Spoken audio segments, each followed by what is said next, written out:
গল্পের বাক্স চ্যানেলে আপনারা শুনছেন গজেন্দ্র কুমার মিত্রের লেখা একটি উপন্যাস মনে ছিল আশা। আজ শুনবেন উপন্যাসটির ৭ম পর্ব। আর বরাবরের মতোই গল্প পাঠে আমি আপনাদের সাথে থাকব রোমানা নূপুর। বাসার কাছাকাছি আসিয়া অমল দেখিল কে একজন তাহার ঘরের সম্মুখের সংকীর্ণ রকে চুপ করিয়া বসিয়া আছে। সে একটু বিস্মিত হইল।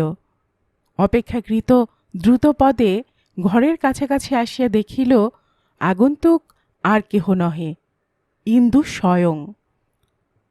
আগেরবারে যখন সে আসিয়াছিল দ্বিতীয় চাবিটি এখানেই রাখিয়া গিয়াছিল, সুতরাং আর ঘরে ঢুকিয়া অপেক্ষা করা সম্ভব হয় নাই।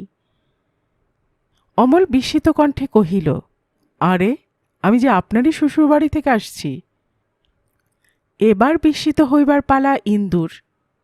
সে দুই চক্ষু বিস্ফারিত করিয়া যেন ঈষৎ ভীতকণ্ঠে প্রশ্ন করিল, আমার শ্বশুরবাড়ি? সে কি? তারা কি বললেন? কার সঙ্গে দেখা হলো? বলছি বলিয়া অমল চাবি খুলিয়া আলো জ্বালিল। তাহার পর জামাটা খুলিয়া আলনায় টাঙাইয়া রাখিয়া মুখে হাতে জল দিতে দিতে কহিল, দেখা আপনার খাস শ্বশুরমশাইয়ের সঙ্গেই হলো। আর একজনের সঙ্গেও দেখা হলো বলতে হবে, তবে সে নেপথ্যে। সে সমস্ত কথাই আনুপূর্বিক খুলিয়া বলিল। ইন্দু নিস্তব্ধভাবে বসিয়া সব কথা শুনিল, কিন্তু বহুক্ষণ পর্যন্ত কোনো জবাব দিল না। তাহার পর ধীরে ধীরে কহিল, আমাদের আর আত্মহত্যা করা ছাড়া কোনো উপায় নেই অমলদা, আর তাই এবার করতে হবে। অমল যেন শিহরিয়া উঠিয়া তাহার দুইটা হাত চাপিয়া ধরিল। ছি ছি, ও কি কথা ইন্দুবাবু? ও কথা মুখে উচ্চারণও করতে নেই। ইন্দুর দুটি চোখ জলে ভরিয়া আসিল। সে কহিল, উচ্চারণ করতে নেই তা তো বুঝি, কিন্তু এমন করে বাঁচি বা কী করে বলুন দেখি? দুঃখ তো নিজে পাচ্ছি, আমার জন্য আরও কতগুলো লোক অনর্থক দুঃখ পাচ্ছে। আমার যে কি অবস্থা তা তো শ্বশুরমশাই বুঝছেন না। ভাবছেন যে আমি তার উপর রাগ করেই বাইরে বাইরে ঘুরে বেড়াচ্ছি, কিন্তু তা নয়। বলছি আপনাকে অমলদা, কদিন শুধু পাগলের মতো পরিচিত অপরিচিত সমস্ত জায়গায় চাকরি খুঁজে বেরিয়েছি। মামার আর্থিক অবস্থা যে কী তা আপনি কল্পনাও করতে পারবেন না। তাছাড়া শ্বশুরবাড়ি পড়ে থাকার গ্লানি কি কম? যা হোক কিছু একটা পেলে বাঁচি। এই পাওয়ার আশাটা যে কত দূর অমল তাহা জানিত। সে কহিল, এর ভেতর কি কোথাও কিছু ভরসা পেলেন? ইন্দু জবাব দিল, ভরসা? আপনি কি খেপেছেন? এই বাজারে কেউ কাউকে ভরসা দেয়, বিশেষ করে আমার মতো সহায় সম্বলহীন লোককে? তা বটে। অমল চুপ করিয়া রহিল। খানিকটা পরে ইন্দু কহিল, একটা ছোট রকম টিউশনির আশা আছে। সেটা যদি পাই তাহলে ভাবছি এখানে এসে থাকব। এখানে এসে? অমল বিস্মিত কণ্ঠে প্রশ্ন করিল, সে কি করে হবে? কমলা তাহলে থাকবে কোথায়? হঠাৎ কমলার নামটা বাহির হইয়া গেল। ইন্দু লক্ষ্য করিল না, কিন্তু অমলের কানটা আপনা আপনি গরম হইয়া উঠিল। ইন্দু কহিল, ও ওখানেই থাকবে। আমার মামার কাছে রাখাই উচিত, কিন্তু মামা কেমন মানুষ জানেন তো, আরও জড়িয়ে পড়বেন। অমল সহসা ইন্দুর হাতটায় চাপ দিয়া কহিল, কিন্তু তিনি তাহলে বড্ড কষ্ট পাবেন। বিস্মিত কণ্ঠে ইন্দু কহিল, কে? কমলা? তা হয়তো পাবে, তবে সে খুব অবুঝ নয়। আমার কথা সে বুঝবে। অমল আর কথা কহিতে পারিল না। এ সম্বন্ধে আর কথা বলাও তার অনধিকার চর্চা, তাহা বুঝিল। কিন্তু তবু মনটা কমলার জন্যই কেমন খারাপ হইয়া গেল। ইন্দু প্রশ্ন করিল, আপনার এবেলা খাওয়া দাওয়ার কি ব্যবস্থা? অমল কহিল, খাওয়া? না, যা খাইয়েছেন আপনার শ্বশুরমশাই, আর এবেলা কিছু খেতে হবে না। কিন্তু কথা কহিতে কহিতেই তাহার নজরে পড়িল ইন্দুর মুখের অপরিসীম শুষ্কতা। সে ব্যস্ত হইয়া প্রশ্ন করিল, আপনি কটায় বেরিয়েছেন? আমি? ইন্দু ম্লান হাসিয়া জবাব দিল, সেই বেলা 11টায়। ইস, তাই অত মুখ শুকনো? আপনি 1 মিনিট বসুন, আমি আপনার জন্য চট করে কিছু খাবার নিয়ে আসি। ইন্দু বাধা দিয়া কহিল, কিছু দরকার নেই অমলদা, আমি এখনই ফিরে যাব। কিন্তু ততক্ষণে অমল উঠিয়া দাঁড়াইয়াছে। সে কোচার খুঁটটা গায়ে টানিয়া দিয়া পকেট হইতে কয়েকটি পয়সা বাহির করিয়া একেবারে রাস্তায় নামিয়া পড়িল। সেখান হইতেই হাঁকিয়া বলিয়া গেল, 1 মিনিট, আমি যাব আর আসব। কিন্তু সদর রাস্তা হইতে খাবার কিনিয়া যেমন সে পুনরায় গলিতে ঢুকিবে, মনে হইল পেছন হইতে কে তাহার নাম ধরিয়া ডাকিতেছে। বিস্মিত হইয়া ফিরিয়া দেখিল, একটা খোলা ফিটন গাড়ি হইতে সত্যই তাহাকে কে ডাকিতেছেন। আরও একটু কাছে গিয়া দেখিল বিভাসবাবু। প্রায় তেমনই আছেন, হয়তো একটু বেশি বৃদ্ধ হইয়া পড়িয়াছেন। মাথার চুলগুলি প্রায় সবই সাদা হইয়া গিয়াছে, কিন্তু মুখের প্রশান্তি এতটুকু নষ্ট হয় নাই। তেমনই প্রসন্ন হাসি মুখ। অমল তাড়াতাড়ি গিয়া প্রণাম করিয়া তাহার পদধূলি লইল। তিনিও সস্নেহে মাথায় হাত দিয়ে আশীর্বাদ করিয়া কহিলেন, তোমার কথাই ভাবছিলুম কদিন ধরে, কিন্তু সত্যি সত্যিই যে দেখা হবে এ আশার ছিল না। তোমার বাসা কোথায়? খালি গায়ে যখন বেরিয়েছ তখন নিকটেই কোথাও বোধ হয়। অমল কহিল, হ্যাঁ, এই গলিটার মধ্যেই। তিনি কহিলেন, তাহলে চলো, তোমার ওখানে গিয়েই কথাবার্তা কওয়া যাক।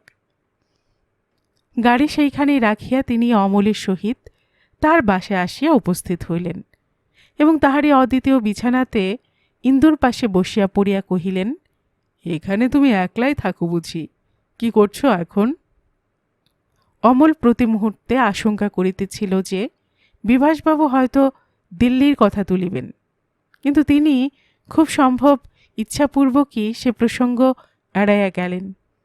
অমল খুশি হইয়া কহিল, অনেক দুঃখে একটা চাকরি পেয়েছি, মার্চেন্ট অফিস, টাকা 30 পাচ্ছি। বিভাসবাবু হাসিয়া কহিলেন, তাহলে তো তুমি বড় লোকে, কিন্তু এই ছেলেটিকে চিনতে পারছি না তো। অমল তাড়াতাড়ি ইন্দুর সহিত পরিচয় করাইয়া দিল। তারপর ক্রমে ক্রমে বিভাসবাবু তাহার কাহিনীও প্রায় সবটা বাহির করিয়া লইলেন। এমনই তাহার সহানুভূতিপূর্ণ কণ্ঠ যে কিছু গোপন করিতে ইচ্ছাই হয় না। তাছাড়া তিনি শোনেন যতটা, অনুমান করিয়া লন তাহার চেয়ে অনেক বেশি। গোপন রাখা চলেও না। সবটা শুনিবার পর অনেকক্ষণ চুপ করিয়া থাকিয়া বিভাসবাবু কহিলেন, সাহেব শুভর সঙ্গে আমার ঢের আলাপ আছে, তবে সাধারণত আমি কারো চাকরির কথা বলি না, কারণ একই লোকের কাছে অনেক রকম অনুগ্রহ চাইতে নেই, তাতে লোকে বিরক্ত হয়। কাজেই ওদিক দিয়ে কোনো উপকার করতে পারবো না, তবে ছোটোখাটো একটা অফার হয়তো দিতে পারি। এই পর্যন্ত বলিয়া তিনি থামলেন। অমলার ইন্দু নিঃশ্বাস রোধ করিয়া আরেকটু তাহার দিকে ঝুঁকিয়া বসিল।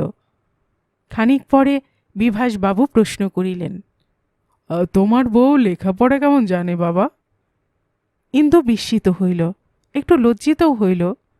অপ্রস্তুতভাবে জবাব দিল, সে বিশেষ কিছু নয়। বাংলা অক্ষর পরিচয় আছে তো? ইন্দু কহিল, হ্যাঁ, তা আছে, বাড়িতে কিছু কিছু পড়েছিল। ইংরেজি অক্ষরও চেনে, বোধহয় নামটাও 2-1 মুখস্থ আছে। বিভাসবাবু জবাব দিলেন, ওতেই হবে, চেষ্টা করলে আর একটুখানি শিখিয়ে নিতে পারবে তো? অপ্রতিভভাবে মাথা নিচু করিয়া ইন্দু জবাব দিল, তা পারব বোধ হয়। আরও কিছুক্ষণ চুপ করিয়া থাকিয়া বিভাসবাবু কহিলেন, আমার স্ত্রী ছিলেন স্কুলের লেডি সুপারিনটেন্ডেন্ট, তিনি মারা গেছেন, তাতে বড় অসুবিধেই পড়েছি। এমন স্বাভাবিক কণ্ঠে তিনি কথাটা বলিলেন, বোধহয় যেন স্কুলের সাধারণ কেরানি কেহ মরিয়াছেন। অমল বিস্মিত হইয়া কহিল, মারা গেছেন কবে? এই 1 মাস 3 হলো, তার সঙ্গে ছেলেটাও, তাতেই তো আরও বিপদে পড়েছি। মুহূর্ত কয়েক সকলেই চুপচাপ। অমল একটু পরে প্রশ্ন করিল, তাহলে কি আপনি ওখানে একলাই আছেন? সহজ কণ্ঠে বিভাসবাবু জবাব দিলেন, হ্যাঁ তা বই কি, হিন্দু ছেলেমেয়েরা কেউ ওখানে যেতেও চায় না। তাছাড়া ছেলে দুটি বেশ ভালো চাকরি করছে এখানে, ওখানে গিয়ে থাকাও তাদের পক্ষে সম্ভব নয়। তারপর একবার গলাটা ঝাড়িয়া লইয়া বলিলেন, যাক, যা বলছিলুম স্কুলের কথা। এতদিন জন দুই লোকাল মাস্টার দিয়ে কাজ চালাচ্ছিলুম, তাদের গোটা 10 করে মাত্র মাইনে দিলেই চলে যায়। দুজনেই বৃদ্ধ, কাজের বার, সুতরাং তার বেশি তারা আশাও করে না। কিন্তু এখন একজন লেডি সুপারিনটেন্ডেন্ট আর একজন হেডমাস্টার না হলে চলছে না। আমি নিজের রেক্টর, হেডমাস্টারের কাজ আমাকে দিয়ে চলবে না। ওই দুটো অফার তোমাকে দিতে পারি। তুমি যদি হেডমাস্টার হও আর তোমার বউ লেডি সুপারের কাজ করতে রাজি থাকে তো যেতে পারো। বাড়ি অমনি পাবে, একটা ঝি আছে আমার, সেই কাজকর্ম সব করে দিতে পারবে। আর ফসল যে আমার বাগানে হয় তা তোমরা খেয়ে ফুরোতে পারবে না। চালও আমার চাষে কিছু হয়, তাতেই চলে যাবে। এছাড়া যা তোমাদের আমি ম্যাক্সিমাম দিতে পারি তা হচ্ছে 20 টাকা আর 15 টাকা, মোট 35। অবশ্য তোমাদের দুজনকেই 60 টাকার রসিদ সই করতে হবে। সাফ কথা বলে দিলুম, এখন তুমি যা ভেবে ঠিক করতে চাও করো। ইন্দু ঝোঁকের মাথায় একেবারে বিভাসবাবুর হাতটা ধরিয়া ফেলিয়া কহিল, নিশ্চয় যাব, পেলে আমি বেঁচে যাই। অমলের চোখের সামনে ভাসিয়া উঠিল ইন্দুর শ্বশুরের মুখ, তাহার সে অপরিসীম লজ্জা ও বেদনার ছবি। সে তাড়াতাড়ি বাধা দিয়া কহিল, অত তাড়াতাড়ি করছেন কেন? ভালো করে সব কথা ভেবে দেখুন আগে। ইন্দু প্রবল বেগে ঘাড় নাড়িয়া কহিল, না অমলদা, ভেবে দেখবার আমার আর কিছু নেই। যে অবস্থায় আছি তার থেকে এনিথিং ইজ বেটার। তাছাড়া ইনি যা বলছেন তাতে আমাদের গোটা 15 টাকা হলেই সব খরচা চলে যাবে। গোটা 10 টাকাও যদি আমি মাসে মাসে মামাকে পাঠাতে পারি তাহলেও তারা বেঁচে যান, আর 10টা টাকা করে জমাবো। সামান্য একটু স্নেহ মেশানো বিদ্রুপের সুরে বিভাসবাবু জবাব দিলেন, বাহ, এ তো দিব্যি হিসেব হয়ে গেল। এই হিসেবটা অবশ্য তুমি মিছে ধরনি, কিন্তু টাকা না পায়ের হিসেবটাই তো সব নয় বাবা। ভালো করে ভেবে দেখো, স্ত্রীর সঙ্গে পরামর্শ করো, আত্মীয় স্বজনকে জানাও। এরই মধ্যে মন ঠিক করবার কিচ্ছু দরকার নেই। আমি ক্যালকাটা হোটেলে আছি, 3 দিন থাকবো। 56 নম্বর ঘর। এই 3 দিনের মধ্যে যে কোনো দিন সকাল 8টার আগে গেলেই দেখা পাবে।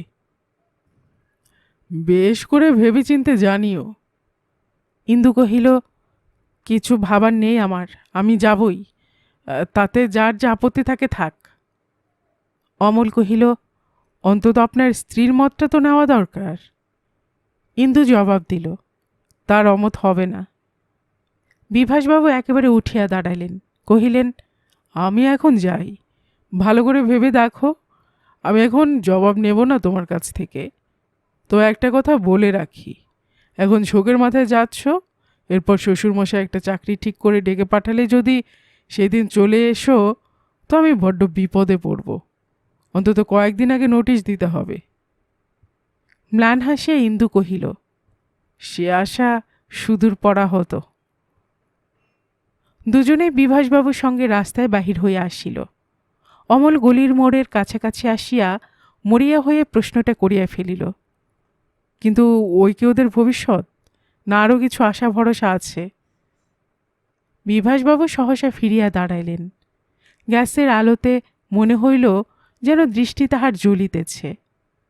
কিছুক্ষণ তীক্ষ্ণ দৃষ্টিতে অমলের মুখের দিকে তাকাইয়া থাকিয়া তিনি কহিলেন, আশা ভরসা ভিক্ষে করা যায় না। এই জ্ঞান যদি আজও তোমার না হয়ে থাকে তাহলে বৃথায় তুমি পথে পথে ঘুরলে এতদিন অমল। হয় অদৃষ্ট মানো, তাহলে তো কিছুতেই আপত্তি নেই, কারণ যদি ওই 20 টাকাতে ওর জীবন কেটে যায় তবে বুঝবে যে তাই ওর নিয়তি। আর নইলে মানো পুরস্কার, তাতেও কোনো অবস্থাতেই ভয় নেই। আমি মানি আশা ভরসার পথ নিজেকে সৃষ্টি করে নিতে হয়, ওর কোনো রাস্তা বাধা নেই। তারপর ইন্দুর দিকে ফিরিয়া কহিলেন, আমি নিরেট পাষণ্ড, অর্থে আমার বড় মায়া। আমি সহজে কিছু দেব তা ভেব না, তবে যদি আদায় করে নিতে পারো তো অনেক কিছুই পাবে, সে তোমাদের ক্ষমতা।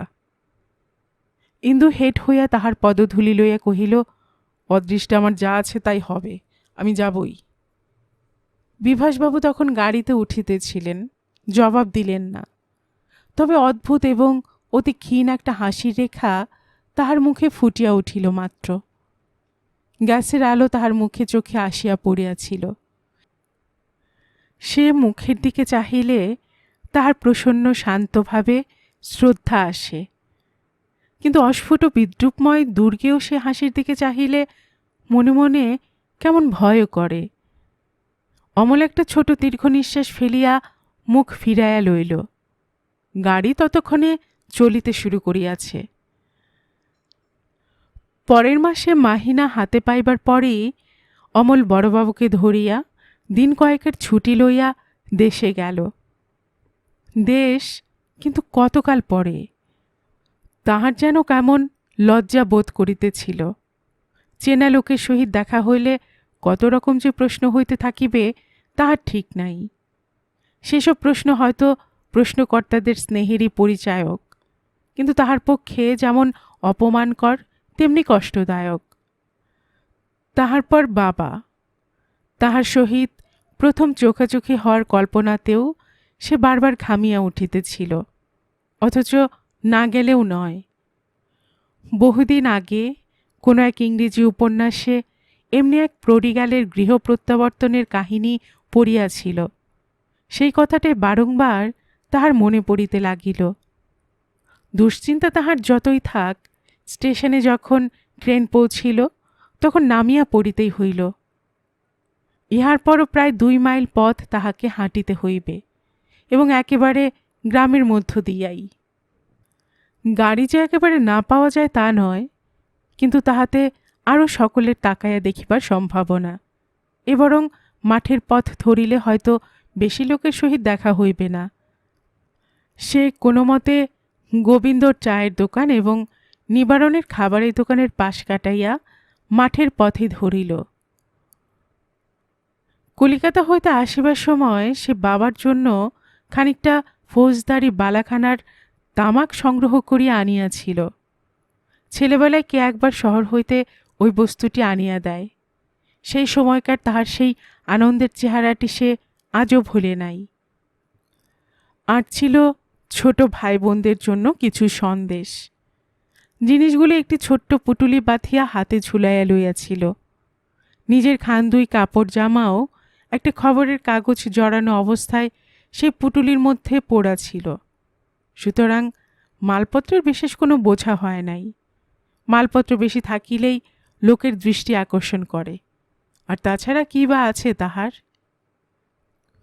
বাড়ির মধ্যে যখন সে ঢুকিল তখন তাহার বুক গুরু গুরু করিতেছে। এ ভয় নয়, কিংবা দুঃখও নয়, এ যেন কি একটা স্নায়বিক দুর্বলতা, যাহার বর্ণনা দেওয়া চলে না। বাড়ি তাহাদের এমনই যথেষ্ট পুরাতন, এই কয় বৎসরে যেন আরও জীর্ণ হইয়া গিয়াছে। চতুর্দিকেই শ্রীহীনতার চিহ্ন। তার মা যে আর নাই সে কথা কাহাকেও বলিয়া দিতে হয় না। তিনি যতদিন ছিলেন, যতই তাহার শরীর খারাপ হোক, সমস্ত বাড়িটা পরিষ্কার করা একদিনও বাদ যায় নাই। একেবারে কোলের ভাইটি উঠানে খেলা করিতেছিল। সে তাহাকে দেখিয়া চিনিতে পারিল না। সহসা একটি অপরিচিত লোককে ভেতরের উঠোনে প্রবেশ করিতে দেখিয়া অবাক হইয়া গেল। বাবাও জুতার আওয়াজ পাইয়া তাড়াতাড়ি ঘর হইতে বাহির হইয়া দাওয়ায় আসিয়া দাঁড়াইলেন। কে? অমলের কণ্ঠ দিয়া কোনো উত্তরই বাহির হইল না। সে শুধু কাছে আসিয়া প্রণাম করিয়া উঠিয়া দাঁড়াইল। তিনি চশমার মধ্য দিয়া বিস্মিতভাবে তাহার মুখের দিকে চাহিয়া রহিলেন, কিন্তু তবুও চিনিতে পারিলেন না। অমল বুঝিল যে তিনি চশমা সত্ত্বেও আর ভালো দেখিতে পান না। তখন সে কোনো মতে গলা ঝাড়িয়া ডাকিল, বাবা। অকস্মাৎ ভদ্রলোক তাহাকে 2 হাতে জড়াইয়া ধরিয়া হাউ হাউ করিয়া কাঁদিয়া উঠিলেন। সে কান্নার মধ্যে কোনো তিরস্কারের কথা ছিল না, শুধুই বুক ফাটা কান্না। এতদিনের সঞ্চিত বেদনা ও অভিমান সমস্ত বাধা ভাঙিয়া যেন একসঙ্গে বাহির হইয়া আসিতে চাহিতেছে। অমল সান্ত্বনার কোনো ভাষাই খুঁজিয়া পাইল না। অপরাধীর মতো চুপ করিয়া দাঁড়াইয়া রহিল। কিছুক্ষণ পরে হরনাথ বাবুই প্রকৃতিস্থ হইলেন। অমলের মাথায় গায়ে হাত বুলাইয়া নানাবিধ প্রশ্ন করিতে লাগিলেন, আর বারবার বলিতে লাগিলেন, তোর দেহে আর কিছু নেই বাবা, কলকাতায় বোধহয় ভালো করে তোর খাওয়াই হয় না। বাহিরের পৃথিবী তাহাকে যত অপমান, নৈরাশ্য আর দুঃখের আঘাতে জর্জরিত করিয়াছিল, তার সব গ্লানি যেন ঘুচিয়া গেল। একটি তিরস্কার নাই, একটি অভিমানের ভাষা নাই, শুধুই স্নেহ, অপরিসীম ভালোবাসা। এই বস্তুটিরই লোভে বোধহয় সমস্ত বাঙালি জাতি গৃহগত প্রাণ হইয়া পড়িয়াছে। বাহিরে তাহার কোনো স্থান নাই। ছোট ভাই বোনেরা ছুটিয়া আসিল। সেদিন স্কুল বন্ধ ছিল বলিয়া সকলে বাড়ির কাছাকাছি ছিল। ছোট বোনটিও তাহাকে সহজেই চিনিল। সে এবং বুড়ি আসিয়া প্রণাম করিল। কিন্তু অমল প্রথমটা কিছুতেই তাহাদের কাছে সহজ হইতে পারিল না। কি একটা অপরাধের দুর্নিবার লজ্জা যেন তার কণ্ঠরোধ করিয়া রাখিয়াছিল। অনেকক্ষণ এ কথা সে কথার পর লেখাপড়ার কথা তুলিতে তবু কথাবার্তার ধারা কতকটা স্বচ্ছন্দ হইয়া আসিল। দেখিল লেখাপড়া হইতে শুরু করিয়া তাহাদের খাওয়া পড়া সব বিষয়ে একটি শৈথিল্য আসিয়াছে। মাথার উপর নজর রাখিবার কোনো লোক না থাকিলে যাহা হয়। মেজ ভাইটি দুপুরবেলা দোকান হইতে ফিরিয়া তাহাকে দেখিয়া তাড়াতাড়ি কাছে আসিয়া বসিল। তাহার মুখে বিড়ির গন্ধ। এই কয়দিনে সে যেন দোকানদারের দলে মিশিয়া গিয়াছে। অমল প্রাণপণে একটা দীর্ঘ নিঃশ্বাস চাপিয়া লইল। ইহার জন্য সেই দায়ী। সে নিজের জীবনেও বড় কিছু করিতে পারিল না, অথচ মাঝখান হইতে দিল ইহাদের জীবনগুলি নষ্ট করিয়া। তখন হইতে যদি সে বাড়িতে থাকিয়া চাকরি করিত, তাহা হইলে হয়তো ইহাদের লেখাপড়াটা হইত। সুগভীর আত্মগ্লানিতে তাহার বুকের ভিতরটা পুড়িয়া যাইতে লাগিল। রাত্রে আহারাদির পর সে বাবার কাছেই শুইল। অনেকক্ষণ ধরিয়া নানা কথা আলোচনা হইবার পর হরনাথ বাবু একসময় বলিলেন, তাহলে এইবার তোর একটা বিয়ের ব্যবস্থা করে ফেলি খোকা, আর দেরি করে লাভ নেই।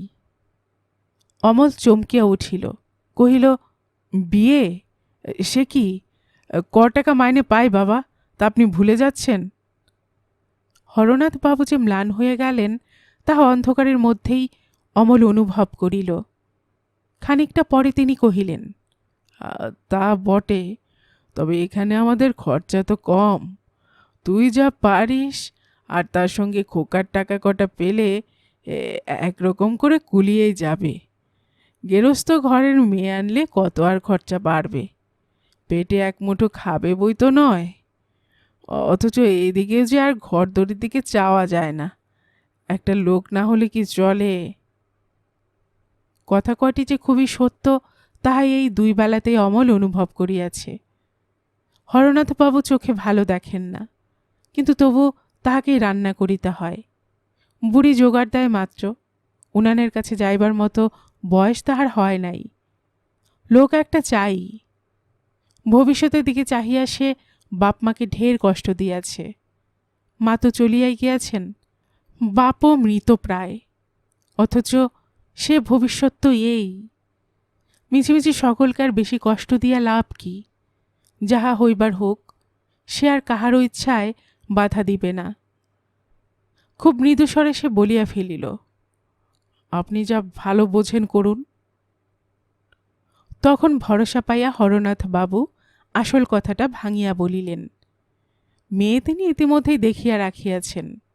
এই গাঁয়েরই মেয়ে, বেশ সুন্দরী এবং শেয়ানা, একেবারে আসিয়াই গৃহিণী হইতে পারিবে।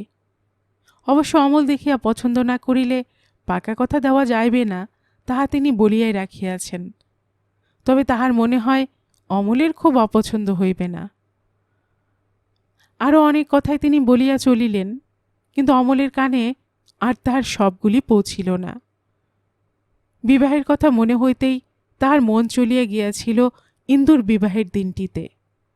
বন্ধুবান্ধবের বিবাহে সে বিশেষ আর যোগ দেবার সুযোগ পায় নাই। ইন্দুর বিবাহই বোধহয় একমাত্র। এই মেয়েটি কেমন দেখিতে হইবে কে জানে? কমলার মতো কি আর হইবে? কমলাকে অবশ্য সুন্দরী বলা যায় না, কিন্তু তবুও নিজের মনের মধ্যে বধূরূপ কল্পনা করিতে গেলে আগেই সেই চন্দন লিপ্ত সুকুমার শ্যামল মুখখানি মনে পড়ে, আর সেই শ্বেত সিক্ত কম্পিত হাত। তাহার কারণ বোধহয় এই যে আর কোনো মেয়ের সহিত ওভাবে পরিচিত হইবার সুযোগ পায় নাই, কিংবা আর কিছু, কে জানে। বিবাহ, উৎসব, শাঁখ বাঁশি, হাস্য পরিহাস, লজ্জা আনন্দের সেই উচ্ছল প্রবাহ, এই সম্ভাবনা যে কোনোদিন তাহার জীবনে উপস্থিত হইবে তাহা সে ভাবে নাই। সমস্ত জীবনটাই যেন দস্তুর মরুভূমি হইয়া গিয়াছিল। তাহাতে চলিতে হয় শুধু অভ্যেস বশে, কিন্তু মনের মধ্যে চলিবার প্রেরণা থাকে না। আবার কোথা হইতে এই সুবিপুল সম্ভাবনা তাহার সম্মুখে আসিয়া উপস্থিত হইল? সে কি পারিবে তাহার অতীতের সব গ্লানি দূর করিতে? আবার আশা আকাঙ্ক্ষার প্রাসাদ কি তাহার গড়িয়া উঠিবে? হরনাথ বাবু ততক্ষণে ঘুমাইয়া পড়িয়াছেন, কিন্তু অমলের কিছুতেই ঘুম আসিল না। সে আস্তে আস্তে উঠিয়া বাহিরের দাওয়ায় আসিয়া বসিল। উঠানের বড় বেলগাছটার ফাঁক দিয়া যেখানে অস্তগামী চন্দ্রের এক টুকরো আলো আসিয়া পড়িয়াছে, সেইখানে মাটির উপরই বসিয়া পড়িল। বাল্যকালের কত কথা সঙ্গে সঙ্গে মনে পড়িয়া গেল। কত আশাই ছিল প্রাণে, এমএ পাশ করিয়া ভালো চাকরি করিবে, কিংবা ওকালতি। দেশের বাড়ি ভাঙিয়া এইখানে গড়িয়া উঠিবে প্রাসাদ। বাবা মা দেশেই থাকিবেন। সে ছুটির দিনগুলিতে মোটরে চড়িয়া দেশে আসিবে। তাহাকে অবশ্য কলিকাতাতেই থাকিতে হইবে, সেখানেও একটা বড় বাড়ি করিবে। কিন্তু তাই বলিয়া দেশের সঙ্গে সে সম্পর্ক লোপ করিবে না। কিন্তু সেসব কল্পনার কথা মনে পড়িলে এখন শুধু হাসিই পায়। সে আশার আজ আর কিছুই অবশিষ্ট নাই। আজ নিঃসংশয়ে সে বুঝিতে পারিয়াছে যে এই 30 টাকার চাকরিটা যদি বজায় থাকে তাহা হইলে যথেষ্ট সৌভাগ্য মনে করিতে হইবে। এমনকি লটারিতে কিছু টাকা পাইয়া হঠাৎ কোনো দিন যে বড়লোক হইতে পারে সে কথাও সে ভাবে না। আশাও নাই, আশাভঙ্গের দুঃখ অনুভব করিতেও সে ভুলিয়া গিয়াছে। তাহার চেয়ে এই দরিদ্র গৃহস্থ জীবনই ভালো। অভাব আছে, কিন্তু সান্ত্বনাও আছে ঢের। আশা নাই, কিন্তু শান্তি আছে। যে মেয়েটি আসিবে তাহার বধূরূপে, তাহার ভালোবাসা তো আছে। অন্তত তাহার হৃদয়ে তো অমলই রাজা। সঙ্গে সঙ্গে তাহার মন কল্পনার জাল বুনিতে শুরু করিল। একটি তন্নী কিশোরী, নাইবা হইল সুন্দরী, কুৎসিত না হইলে চলিবে। অমলেরই বুকের মধ্যে ধীরে ধীরে তাহার যৌবনের দলগুলি মিলিবে। তাহার অন্তরটি অমলেরই প্রেমের আলোতে বিকশিত হইতে থাকিবে একটু একটু করিয়া। বাহিরের সমস্ত আঘাত, সমস্ত বেদনা ভুলিবে সে সেই কিশোরীর স্নিগ্ধ প্রেমের মধ্যে আশ্রয় লাভ করিয়া। প্রতিদিনের সুখ দুঃখ সেই সোনার কাঠির স্পর্শে অমৃত হইয়া উঠিবে। ভাবিতে ভাবিতে তাহার হঠাৎ মনে পড়িয়া গেল বহুদিন আগেকার কথা। রবীন্দ্রনাথের একটি কবিতার 2টি লাইন। প্রাণের গভীর ক্ষুধা পাবে তার শেষ সুধা, ধন নয় মান নয় কিছু ভালোবাসা। সেই ভালো, যদি সে সেই সুধায় পায় তো আর তাহার কোনো ক্ষোভ নাই। ধন মান সব কিছুরই শোক সে ভুলিতে রাজি আছে। মন স্থির করার সঙ্গে সঙ্গে তাহার মনের মধ্যে বহুদিনের শুষ্ক বনভূমির উপর দিয়ে যেন এক ঝলক মিঠা দক্ষিণা হাওয়া বহিয়া গেল। যে ডালপালাগুলি চিরকালই শুষ্ক, চিরকাল নিষ্ফলা, তাহারই প্রতিটি লোমকূপ যেন ভাবি সুখ স্বপ্নে মঞ্জুরিত হইয়া উঠিল। সহসা তাহার চমক ভাঙিল পাখির ডাকে। ভোরের আর বিলম্ব নাই। পূর্বাকাশ ইতিমধ্যেই ফর্সা হইয়া আসিয়াছে। ভোরের হাওয়া দিতেও শুরু করিয়াছে। অমল যেন নিজের কাছে নিজে লজ্জিত হইয়া তাড়াতাড়ি ঘরে গিয়া শুইয়া পড়িল। পরের দিনে অমল নিজে গিয়া মেয়ে দেখিয়া আসিল। তাহার নিজের তত ইচ্ছা ছিল না, কিন্তু বাবা জোর করিয়া পাঠাইলেন। আজকালকার ছেলে নিজে দেখাই ভালো, বিশেষ তিনি যখন চোখে ভালো দেখিতে পান না। মেয়েটি মন্দ নয়, নাম পারুল, রংটা ফর্সার দিকেই। মুখ চোখও খারাপ নয়, সুন্দরী না হলেও আপত্তি করার মতো কিছু খুঁজিয়া পাওয়া যায় না। তবে অমলের মনে হইল যেন একটু বেশি সপ্রতিভ। যে বস্তুটি কমলাকেও তাহার চোখে সুশ্রী করিয়া তুলিয়াছিল, সেই লজ্জা নম্র ভঙ্গুর ভাবটির বড় অভাব। কিন্তু সে কথা তো আর বাবাকে বলা চলে না। বাবাকে কেন, যে কোনো লোককে বলিলে সে হাসিয়া উড়াইয়া দিবে। সুতরাং তাহাকে বলিতেই হইল যে মেয়ে পছন্দ হইয়াছে। ইহার পর হরনাথ বাবু মহা উৎসাহে কথাবার্তা চালাইতে শুরু করিলেন। পারুলের এক ভাই রেলে কাজ করে, অবশ্য সামান্য টাকা বেতনে, তবু পাত্র হিসেবে লোভনীয়। হরনাথ বাবু সুযোগ বুঝিয়া পারুলের বাপকে চাপিয়া ধরিলেন যে তিনি বিনা পয়সাতেই পারুলকে লইতে রাজি আছেন, যদি পারুলের বাবা তাহার বুড়িকে গ্রহণ করেন। প্রথমটা পারুলের বাবা রাজি হন নাই। ছেলের বেশি মূল্য পাইবেন বোধহয় এই আশায় ছিল, কিন্তু শেষ পর্যন্ত হরনাথ বাবুর জেদি বজায় রহিল। খবরটা শুনিয়া অমল অবাক হইয়া গেল। একবার বাবাকে কহিল, থাক না বাবা, এখনই বুড়ির এমন কি বয়স হয়েছে? কিন্তু হরনাথ বাবু যখন জবাব দিলেন, এমনি হয়ে যাচ্ছে, হয়ে যাক, তুমি আর খোকা পারবে দুটো বোনকে পার করতে? ওই তো তোমাদের সামান্য আয়। তখন তাহাকে চুপ করিয়া থাকিতে হইল। হরনাথ বাবু বুঝাইয়া দিলেন, এ ভালোই হলো। আমি কেষ্টবাবুকে বুঝিয়ে দিয়েছি যে আমাদের যার যা কিছু দেও তত্ত্ব তাবাস কিছুই আমরা দেব না, শুধু নিয়মকর্ম করার মতো করলেই হবে। উভয় পক্ষেরই তাতে সুবিধে। অমল কহিল, কিন্তু ঘর খরচা তো আছে, তাছাড়া একেবারে কাচের চুড়ি পরিয়ে তো আর মেয়েকে পাঠানো যাবে না। হরনাথ বাবু জবাব দিলেন, না, তা যাবে না। তারাও চুড়ি হার দেবেন, আমরাও তাই দেব, কথা আছে। আর ঘর খরচাও শখানেক লাগবে অন্তত। তারপর একটা দীর্ঘ নিঃশ্বাস ফেলিয়া তিনি কহিলেন, কিছুই ছিল না তোমার মায়ের, শুধু গাছ কতক চুড়ি আর একটি বালা, তাই ভেঙে যা হয় দেব। বাবুদের কাছ থেকেও হয়তো কিছু পাওয়া যাবে। একে তো পার করি, তারপর রইল শুধু পুটু, সে তোমরা যা হয় করো। অমল চুপ করিয়া রহিল। কিন্তু এই 2 দিন তাহার মন যে বসন্ত বাতাসে মাতামাতি করিতেছিল, অকস্মাৎ যেন তাহাকে হিমশীতল বলিয়া বোধ হইল। বিবাহের সময় কিছু অর্থ সে হাতে পাইবে আশা ছিল, সামান্য কিছু উৎসব, 2-1 দিন অন্তত আনন্দে কাটিবে মনে করিয়াছিল। কিন্তু সে সম্ভাবনা আর একেবারেই রহিল না। কোনো মতে টানাটানি করিয়া নিয়ম রক্ষা করিতে হইবে। অথচ কি বা বলিবার আছে? সত্যই 2টি বোনের বিবাহের ভার লইবে সে কোন সাহসে? তাহার চেয়ে এই ব্যবস্থাই ভালো। এইভাবে সে মনকে প্রবোধ দিতে লাগল। কিন্তু তবুও দিন 5-6 পরে সে একটা আশাভঙ্গের বেদনা লইয়াই কলিকাতায় ফিরিয়া আসিল। বিবাহের দিন স্থির হইয়াছে আগামী মাসে, সুতরাং এখন আর দেশে থাকিবার প্রয়োজন নাই। কথা রহিল তখনই সে 3-4 ছুটি লইয়া কাজটা সারিয়া যাইবে। বাসায় পৌঁছিয়াই ইন্দুর একখানা সুদীর্ঘ চিঠি হস্তগত হইল। 3 হইতে আসিয়া পড়িয়া আছে। সে ইতিমধ্যেই সস্ত্রীক বিভাসবাবুর দেশে চলিয়া গিয়াছে। স্থানটি তাহাদের দুজনেরই পছন্দ হইয়াছে। কাজও এমন কিছু নয়।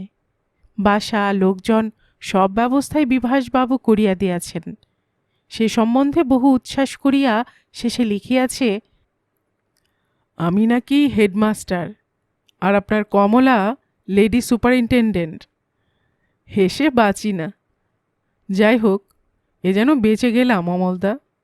এখানে খরচা কিছুই নেই। যা পাবো দুজনে, সব খরচা চালিয়েও মামাকে মাসে মাসে 10-12 টাকা পাঠানো চলবে। তাছাড়াও এখানকার পোস্ট অফিসে মাসে মাসে 2-1 টাকা করে জমাবো। বিভাসবাবু বলেছেন সামান্য কিছু জমলেই কিছু ধান জমি কিনে দেবেন। ব্যাস, তাহলে আর ভাবনা কি। ঠিক সেই ইন্দু, এতটুকু বদলায় নাই। সোনালি স্বপন সে দেখিবেই। চিঠির শেষে সে লিখিয়াছে, আসবার সময় শুধু শ্বশুরমশাইকে নিয়ে বিপদ বেঁধেছিল। তিনি এটাকে তার প্রতি অপমান বলে ধরে নিয়ে গলায় দড়ি দিতে গিয়েছিলেন। কান্নাকাটি, সে ভয়ানক ব্যাপার। শেষে তার পায়ে হাত দিয়ে দিব্যি গিলেছি যে তিনি চাকরি করে দিতে পারলে আবার ফিরে যাব। অবশ্য আমার আর যাবার ইচ্ছেও নেই, আর তিনিও পারবেন কিছু করতে কিনা সন্দেহ। তবু তার ওইতেই সান্ত্বনা। চিঠির মধ্যে 2 লাইন কমলারও লেখা ছিল, আপনি কেমন আছেন? ওর মুখে শুনলুম আপনার দয়াতেই এখানকার কাজ পাওয়া গেছে। আমাকে ধন্যবাদ জানাতে বলছেন। কি ধন্যবাদ জানাবো বলুন? আমাদের জীবন রক্ষা করলেন আপনি। সময় পেলে আসবেন একদিন। একটা রবিবার দেখে আসুন না। বেশ জায়গা, ভালো লাগবে খুব। নমস্কার নেবেন। ইতি, আপনার কমলা। চিঠিখানা সে হাতে করিয়াই বসিয়া রহিল। যাক, ইহারা বাসা বাঁধিতে পারিল শেষ পর্যন্ত। ভালোই হোক আর মন্দই হোক, শেষের জন্য যাহাই তোলা থাক, এখনকার মতো নিরাপদ বাসা তো পাইল। 2 দিনের সুখ, এই যথেষ্ট। সে ঠেকিয়া শিখিয়াছে যে তাহার অধিক আশা করিতে নাই। সে কল্পনা নেত্রে দেখিতে লাগিল কমলা তাহার সেই নগণ্য এবং ক্ষুদ্র গৃহস্থালী পাতিতেই ব্যস্তভাবে ঘোরাঘুরি করিতেছে। তাহারই মধ্যে ইন্দুর জন্য সহস্র ছোট ছোট স্বাচ্ছন্দ্যের আয়োজন চলিতেছে। সেই ঈষৎ লজ্জিত অথচ প্রসন্ন আনত মুখখানি সে চোখের সামনে পরিষ্কার দেখিতে পাইল, আর সঙ্গে সঙ্গে সমস্ত মনটা যেন কোন এক গোপন ঈর্ষায় কাঁটা দিয়া উঠিল। পরক্ষণেই মনে পড়িল নিজের বিবাহের কথা। তাহার স্ত্রীও কি অমনি করিয়া তাহার সেবা ও তাহার স্বাচ্ছন্দ্যকেই জীবনের ব্রত করিয়া লইতে পারিবে? কে জানে? কমলার স্থানে সে যেন কিছুতেই পারুলকে কল্পনা করিতে পারে না। অনেকক্ষণ পরে হঠাৎ খেয়াল হইল যে অফিসের আর বেশি দেরি নাই। খাওয়ার হইয়া উঠিল না। কোনো মতে স্নান সারিয়া সে ডালহাউসি স্কোয়ারের দিকে দৌড় দিল। দেশে গিয়া প্রায় কপর্দক শূন্য হইয়া আসিয়াছে। এই কদিন চালানোই শক্ত, সুতরাং একদিন ট্রাম ভাড়া দেওয়া তার পক্ষে অসম্ভব। যতদূর সম্ভব দ্রুত চলিতেছে, এমন সময় সহসা ছানাপটির মোড়ে পেছন হইতে সজোরেকে জামাটা ধরিয়া টান দিল। এই আকস্মিক বাধায় বিরক্ত হইয়া ফিরিয়া চাহিতেই একেবারে স্তম্ভিত হইয়া গেল। আরে, এ যে কার্তিক বাবু! কিন্তু এ কি অবস্থা! যৎ পরনাস্তি ময়লা একটা কাপড়, তাও বাঁ হাঁটুর কাছে অনেকখানি ছেঁড়া। গায়ে একটা আরও জীর্ণ জিনের কোট, চক্ষু কোটরগত, চুলগুলিতে জট পড়িয়াছে। কতদিন যে স্নান হয় নাই, বোধহয় কল্পনাও করা যায় না। এ কি অবস্থা আপনার কার্তিকদা? কার্তিকবাবু অকস্মাৎ হো হো করিয়া হাসিয়া উঠিলেন। কি ভায়া, চিনতে পেরেছ তাহলে? কোথায় যাচ্ছ? অফিসে? যাও যাও যাও, আমাকেও যেতে হবে এক্ষুনি। অমল প্রশ্ন করিল, কোথায় যেতে হবে? কোথায়? কার্তিকবাবু যেন আকাশ হইতে পড়িলেন। কোথায়? দাঁড়াও দাঁড়াও, নোট করা আছে ডায়েরিতে, দেখে নিই। তাহার পর ব্যস্তভাবে ছেঁড়া পকেটের মধ্যে আঙ্গুল চালাইয়া দিয়া কহিলেন, ও ওই যা, কোথায় পড়ে গেছে নোটবুকটা? আচ্ছা যাও তুমি, আমি একবার লালবাজারে খোঁজ করে আসি ডায়েরিটা পেয়েছে কিনা। এই যে একেবারে উন্মাদ অবস্থা। অমলের চোখে জল আসিয়া পড়িল। সে কোনো মতে চোখের জল চাপিয়া কহিল, কার্তিকদা, আপনার শরীর মোটে ভালো নেই। দিন কতক দেশ থেকে ঘুরে আসুন, আর এখন একবার বাসায় যান। কার্তিকবাবু আবার হো হো করিয়া হাসিয়া উঠিলেন, কহিলেন, ভাবছ আমি পাগল হয়ে গেছি না? তা তোমারই বা দোষ কি? সবাই ভাবছে। এখন টাকা হাতে নেই, সবাই পাগলই ভাববে। রোশো, টার্ফ ক্লাবের চেকখানা হাতে পায় আগে, আবার সবাই এসে পায়ে তেল দেবে।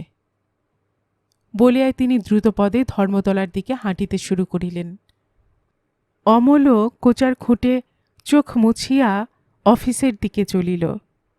সময় থাকিলে সে জোর করিয়া কার্তিকবাবুকে মেসে পৌঁছাইয়া দিয়া আসিত, কিন্তু এখন এমনিই দেরি হইয়া গিয়াছে।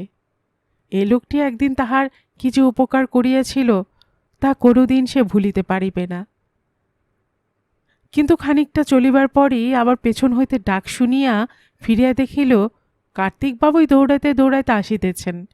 কাছে আসিয়া চুপি চুপি ফিসফিস করিয়া কহিলেন, 6টা টাকা দিতে পারিস ভাই? অনেক দিন মাঠে যায়নি। ঢোকার খরচ আর 3টে টাকা টোট, বেশি নয়। পারবি না? তাই তো, আচ্ছা থাক। বলিয়াই তিনি যেমনভাবে আসিয়াছিলেন তেমনিভাবেই ছুটিতে ছুটিতে চলিয়া গেলেন। অমল একটা দীর্ঘ নিঃশ্বাস ফেলিয়া আবার অফিসের পথ ধরিল। অনেকটাই দেরি হইয়াছে, পা আরও জোরে চালানো দরকার। গল্পের বাক্সবাড়ি রোমানানুপুর চ্যানেলে এতক্ষণ আপনারা শুনছিলেন গজেন্দ্র কুমার মিত্রের লেখা একটি উপন্যাস মনে ছিল আশা এর 7ম পর্ব। আর এতক্ষণ গল্প পাঠে আমি আপনাদের সাথে ছিলাম রোমানানুপুর।